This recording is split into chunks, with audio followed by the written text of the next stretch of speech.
मराठी रंगभूमीच्या इतिहासात काही व्यक्तिमत्व अशी आहेत ज्यांनी फक्त नाटकं केली नाहीत तर संपूर्ण पिढी घडवली.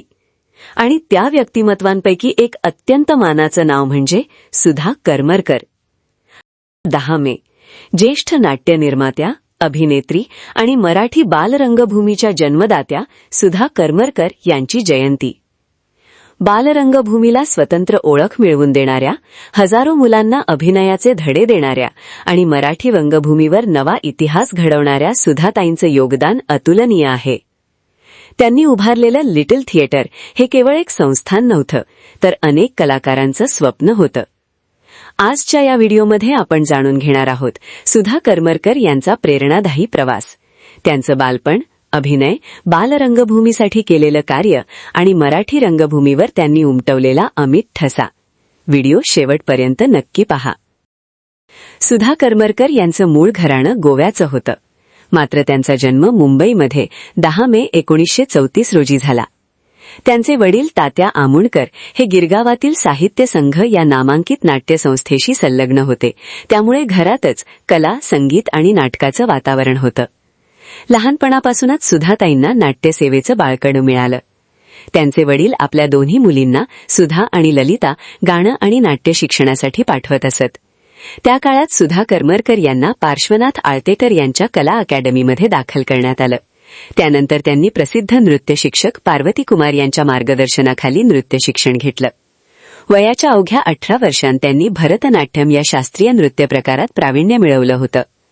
कलेप्रती असलेली त्यांची निष्ठा आणि मेहनत लहानपणापासूनच स्पष्ट दिसत होती. यानंतर त्यांनी रंभा या पुनर्जन्मावर आधारित नाटकात काम केलं. या नाटकात त्यांनी रंभेची भूमिका साकारली आणि ती भूमिका प्रचंड गाजली. त्यांच्या अभिनयातील सहजता आणि प्रभावी सादरीकरणामुळे त्या लवकरच प्रेक्षकांच्या लक्षात राहू लागल्या. म्युझिक. सुधा करमरकर यांनी मुंबईच्या एल्फिन्स्टन कॉलेजमधून पदवी प्राप्त केली.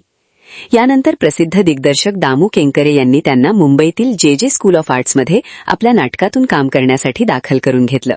त्या काळात भारतीय विद्याभवनच्या आंतरमहाविद्यालयीन नाट्य स्पर्धेत दामू केंकरे दिग्दर्शित उद्याचा संसार हे नाटक सादर करण्यात आलं होतं. या स्पर्धेमध्ये सुधा करमरकर यांच्या अभिनयाने सर्वांची मनं जिंकली. त्यांच्या उत्कृष्ट अभिनयासाठी त्यांना सर्वोत्कृष्ट अभिनयाचं पारितोषिक देण्यात आलं. हा त्यांच्या कारकिर्दीतील अत्यंत महत्वाचा टप्पा ठरला.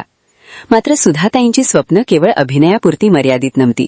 त्यांना रंगभूमीमध्ये काहीतरी वेगळं आणि मोठं करायचं होतं. Emotional transition. अधिकचं नाट्य शिक्षण घेण्यासाठी सुधा करमरकर परदेशात गेल्या. अमेरिकेत जाऊन त्यांनी बालरंगभूमी या संकल्पनेचा सखोल अभ्यास केला.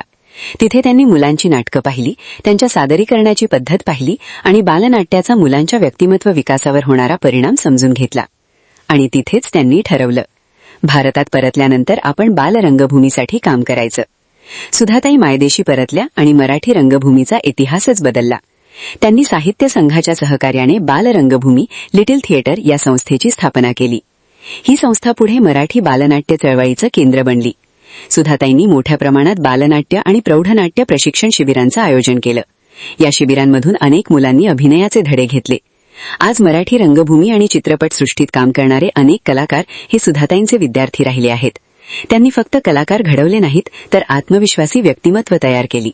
म्युझिक. सुधा करमरकर यांनी मराठी रंगभूमीवर एक ऐतिहासिक काम केलं. त्यांनी आपल्या वडिलांच्या साहित्य संघाच्या सहाय्याने मधुमंजिरी हे मराठी रंगभूमीवरील पहिलं खऱ्या अर्थाने बालनाट्य सादर केलं. हे नाटक प्रसिद्ध लेखक रत्नाकर मतकरी यांनी लिहिलं होतं. विशेष म्हणजे सुधाताई या नाटकाच्या फक्त दिग्दर्शिकाच नव्हत्या, तर त्यांनी त्या नाटकात चिटकिनीची अफलातून भूमिकाही साकारली होती. 1959 साली रंगमंचावर आलेल्या या नाटकाने मराठी रंगभूमीवर एका नव्या पर्वाची सुरुवात केली. मधुमंजिरीने बालनाट्याला एक स्वतंत्र ओळख मिळवून दिली.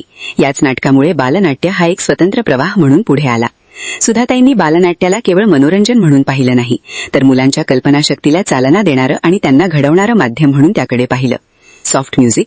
बालरंगभूमी आणि व्यावसायिक रंगभूमीवर त्यांच्या योगदानाची दखल राज्य शासनानेही घेतली. त्यांना प्रभाकर पणशीकर रंगभूमी जीवनगौरव पुरस्काराने सन्मानित करण्यात आलं. तसंच झी मराठीनेही त्यांना जीवनगौरव पुरस्कार देऊन गौरवलं. हे पुरस्कार म्हणजे त्यांच्या अनेक दशकांच्या अथक परिश्रमांची पोचपावती होती. सुधा करमरकर यांनी आयुष्यभर रंगभूमीची सेवा केली. त्यांनी बालनाट्याला प्रतिष्ठा मिळवून दिली, अनेक कलाकार घडवले आणि मराठी संस्कृतीच्या जतनासाठी मोठं योगदान दिलं. Emotional music. वयाच्या 85व्या वर्षी 5 फेब्रुवारी 2017 रोजी हृदयविकाराच्या झटक्याने त्यांचं निधन झालं. त्यांच्या निधनाने मराठी रंगभूमीचं मोठं नुकसान झालं. मात्र त्यांनी सुरू केलेली बालरंगभूमीची परंपरा आजही जिवंत आहे. आजही अनेक कलाकार, विद्यार्थी आणि रसिक त्यांना आदराने आठवतात. कारण काही व्यक्ती या फक्त कलाकार नसतात, त्या एक संस्कार असतात. सुधा करमरकर हे असंच एक अजरामर नाव आहे.